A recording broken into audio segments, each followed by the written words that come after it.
Let me turn this down right quick. Hey, what's going on, everybody? This your boy C has some Motivated Minds. Hey, y'all, check this out. So every now and then I go back.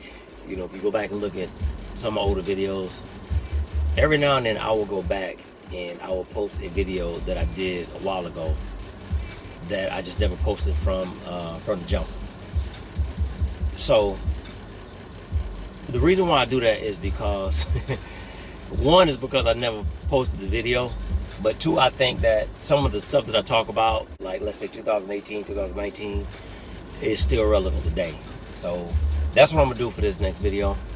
And you'll hear me talk about pretty much crime. And if you've known me, and if you know that if you follow some of my videos, you know, over the years, you'll know that I'm not a big proponent of the word or the term black on black crime, because it's all crime, and I've been saying that for years. But people want to take crimes committed by blacks on blacks and put it in a bottle, you know, or put it, you know, in a certain category. But it's all crime, because if you go and study the statistics, then you'll know that you harm and you kill the demographic of people that you're around the most. In other words, whites kill whites, blacks kill blacks, and Latinos kill Latinos, Asians kill Asians, and so on and so forth. Because I've said this in video after video, we're still pretty much polarized in this country. So I really despise that term, black on black crime. But I'm also really big on community involvement. And I believe that the community should police itself. When it comes to a lot of the crime that we see in the black community, especially the murders, it is up to us, the members of the black community, to police our own community. Because if the police come in and do it, and they don't do it the way that we feel they should do it, then folks want to get mad about it.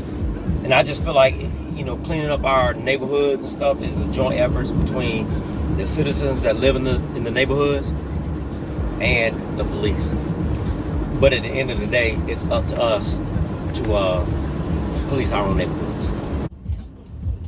And one more thing, you know, in the video that y'all gonna see, I mentioned the churches, and the things that I say is by no means an attack on the church, because I do realize that there are churches that's out there and that's in the city that they're really involved in what's going on and trying to keep the kids out the streets.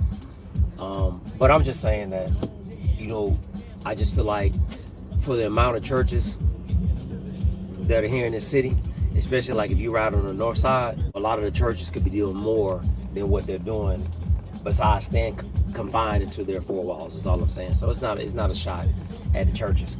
And I also do realize that you have a lot of organizations that's out there and they're out here in the trenches, but the media will never report what they're doing. The media is really responsible for the negative light that we've been painted in anyway. And that's a whole nother video.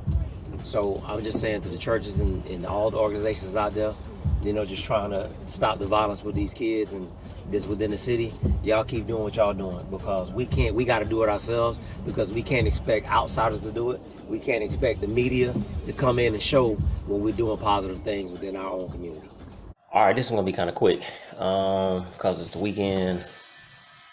Yeah, jump calls gonna be kind of busy, but I'm quite sure, like a lot of y'all know, that it's actually from, you know, the 904. You know, y'all don't seen the news and done read all the stuff about all the shootings and the violence that done happened over in Duval County.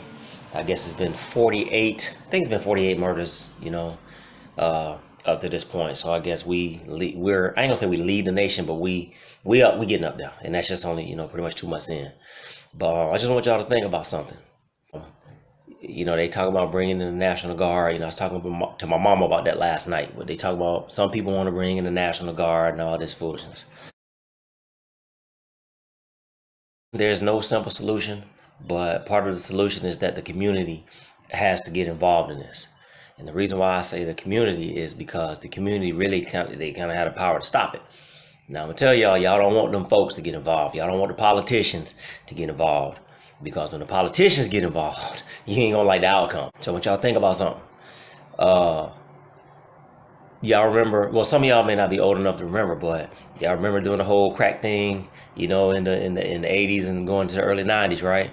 And there was an outcry and just say no to drugs, and the community was, upset about the whole, I'm gonna call it the crack epidemic, right? So something, people was like, something's got to be done. So what happened was the politicians got involved. Some of your leaders got involved. Uh, People like Charlie Rangel and others.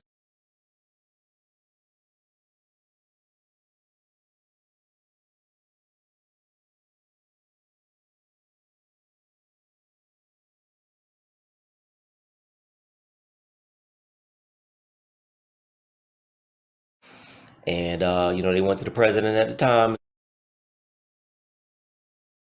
They passed a bill, which was officially titled the Violent Crime Control and Law Enforcement Act, better known as Bill Clinton's crime bill. And this is how you got the minimum mandatories. This is how you got jokers on a nonviolent drug charge, oftentimes first offenders. They got 30 years.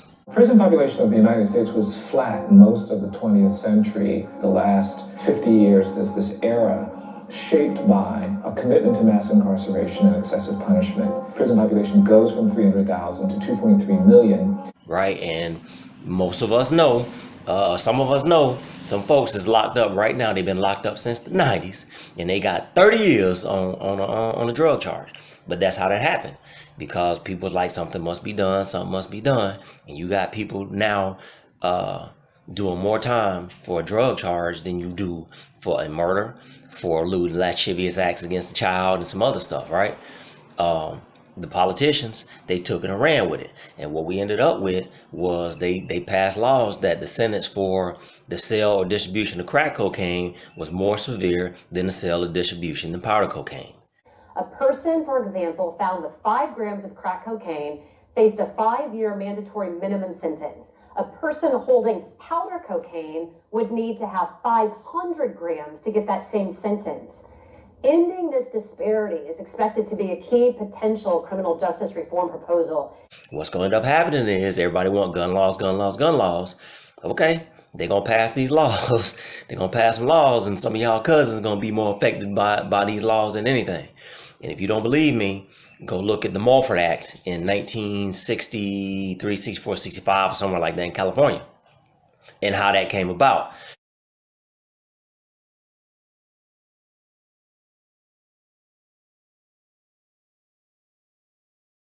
And part of that came about was when the members of the BPP, they kind of, went to the Capitol building with their weapons, which was legal at the time, and they scared them folks. And the next thing you know, the Mulford Act got passed.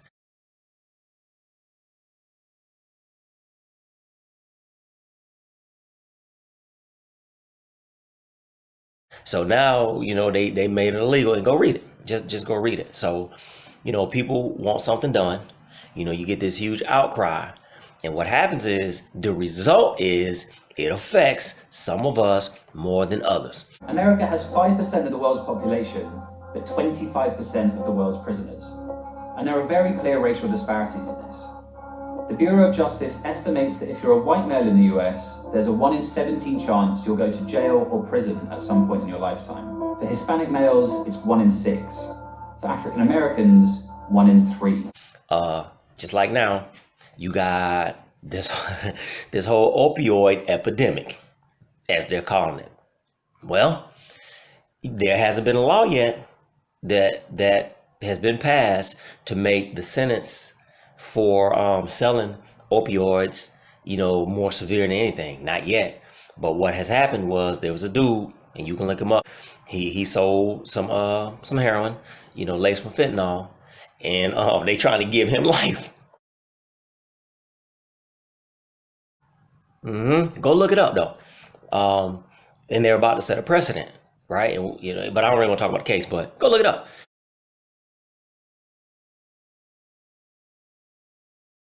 So I'm telling y'all, the community has to get involved in this. It has to be the members of the community. Now, this is the last thing I'm going to say about this, because I had a conversation earlier. What I asked was, first I asked about this person's opinion about what he thought about all the shootings going on over there.